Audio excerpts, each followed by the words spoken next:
Hey guys, Dale Schwartz here from Schwartz Performance. It's December, time for our December 2019 shop update. I just got back from the PRI show in Indianapolis last week. We debuted the Skart project, which is a shortened version of our G-Machine chassis, and all tubed out, caged out with LS power and T56. So hope you guys saw the video on that. And despite the countless hours that we put in on the Skart project just before its debut, we've progressed a lot on projects out here in the shop. So let's go take a look.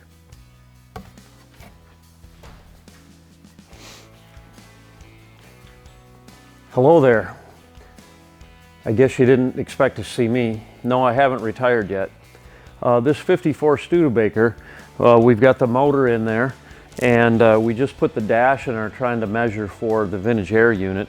We've got some new old stock fenders coming, and then we'll start building the wide body kit for this thing. I love Studebakers and oddball stuff. This 54 is going to be great. My friend Herschel down in Texas sent us this beautiful 70 AMX, another unusual car. We're putting a G-Machine chassis in here. We don't have one tooled up for the AMC cars. However, we can make any custom G-Machine chassis, so that's what we're doing here.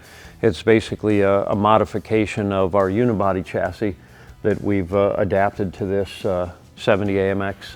This car is getting the modern 6.4 liter Hemi, which is also known as the 392. So that's 485 horsepower. It should really make this thing fly. Of course, it's getting the big 14-inch brakes and a 6-speed Tremec transmission. We're not doing any paint work on this. We're basically just doing the chassis and powertrain upgrade. It should be awesome.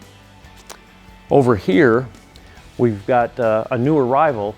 This thing just arrived this morning, a 48 Ford Woody, and we're doing a custom G-Machine chassis for this, as well as a Coyote swap. This car was a very high quality build done a number of years ago, and it's got your typical small block Chevy and Mustang II suspension on the stock chassis. So we've got a G-Machine chassis with our long travel shocks and a supercharged Coyote going in here. This thing is going to be really awesome. We've been building and assembling a lot of chassis lately. Right behind me here, I've got a 70 Trans Am bolt-in chassis. This one features all red suspension components, including the Wilwood 13-inch disc brakes, 6-piston calipers, and the chassis itself is powder coated in a gloss black. So my favorite colors are black and red, so I really like the look of this one. Right over here, I've got a 72 C10 chassis. This one is getting some Rushforth wheels mounted to it as well. This one has our 14-inch bare brake, 6-piston calipers front and back with a full floating rear setup. So this chassis will be complete next week, just in time for Christmas, and then we'll get both of these out next week. So while Willie and Kathy's 67 Barracuda project has been out getting painted, we've been progressing on the chassis assembly. So it's back from powder coat now in a gloss black finish. We've got the bare brakes in transparent blue. They call it their blue ice caliper finish. Looks really nice. It'll look really cool on the dark blue color that the car is getting painted.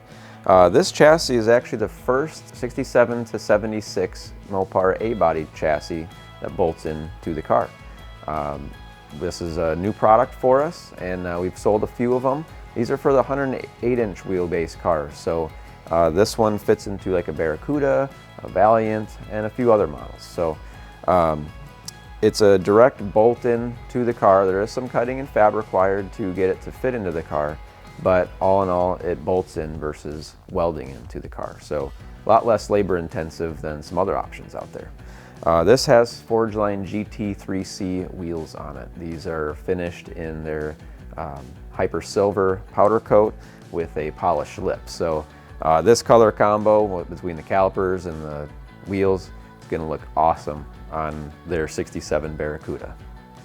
Well, the guys have started digging into the new project that I featured last month, the 69 Mustang Coupe. We are prepping it for the G-Machine chassis installation. Some of the front inner fender aprons were rusty, so we've cut that out and are in the middle of replacing it. So With our G-Machine chassis, the shock towers get removed along with the front frame rails, so it wasn't a huge deal to remove some of that for the rust issues that it had. The underfloor is a little bit rusty, so we are doing some patchwork on the front floor pans, and once the chassis fab is complete, we're going to be installing it here pretty shortly. Jim has been making a lot of progress on Max's 47 Hudson project here. Some of the stuff we can't see are underneath the car. We've got the fuel lines all plumbed. We use Tech Effects hose and hose ends for that system. On the interior, we've got a lot of stuff fabricated there. The custom seat riser for the custom seat that we're putting in it is getting all fabricated. We still have to finish up some custom boxes for underneath the seat. And then we've got the center console starting to get fabricated around that low car shifter.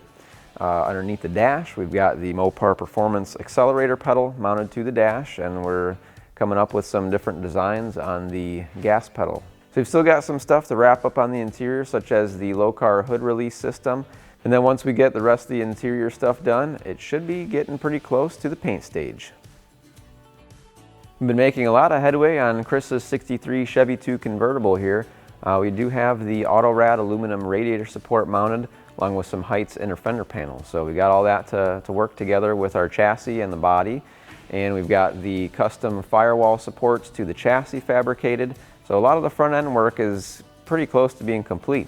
On the interior side, we've got a low car sport mode shifter, which controls the 8L90 Chevrolet Performance transmission. And we've got custom brackets that can made to mount the factory center console around that shifter and around the custom tunnel that we made. So a little bit of metal fabrication to make all that work, but in the end, it's going to look fairly stock on the interior, which is what the customer was after. So once we are complete with some of the additional fabrication that we need to do on the interior and some of the pre-assembly, this will be getting blasted apart to get E-coated, and then the final assembly stage before paint will get done at that point. Well, we just got Kimber's 67 Chevelle project back from the blaster, and now we're in the middle of throwing some epoxy primer on it. We've got the whole top side pretty much done, and Ken's working on the bottom side now. So once it's epoxy primed, it'll go into the final bodywork and paint stage, where it'll be painted a nice red color. So we'll be starting on the final bodywork and paint in probably the next month or so. Well guys, that's it for our December 2019 shop update, as well as all of our 2019 shop updates. Thank you so much for watching this entire year. Please subscribe to us and keep updated with next year's videos. We will continue to have these shop updates, which all of you seem to love. And if you haven't checked out the Skart video from PRI, please do so here. There's a link to click on to watch that video. And we will see you guys next year. Have a very safe Merry Christmas and Happy New Year.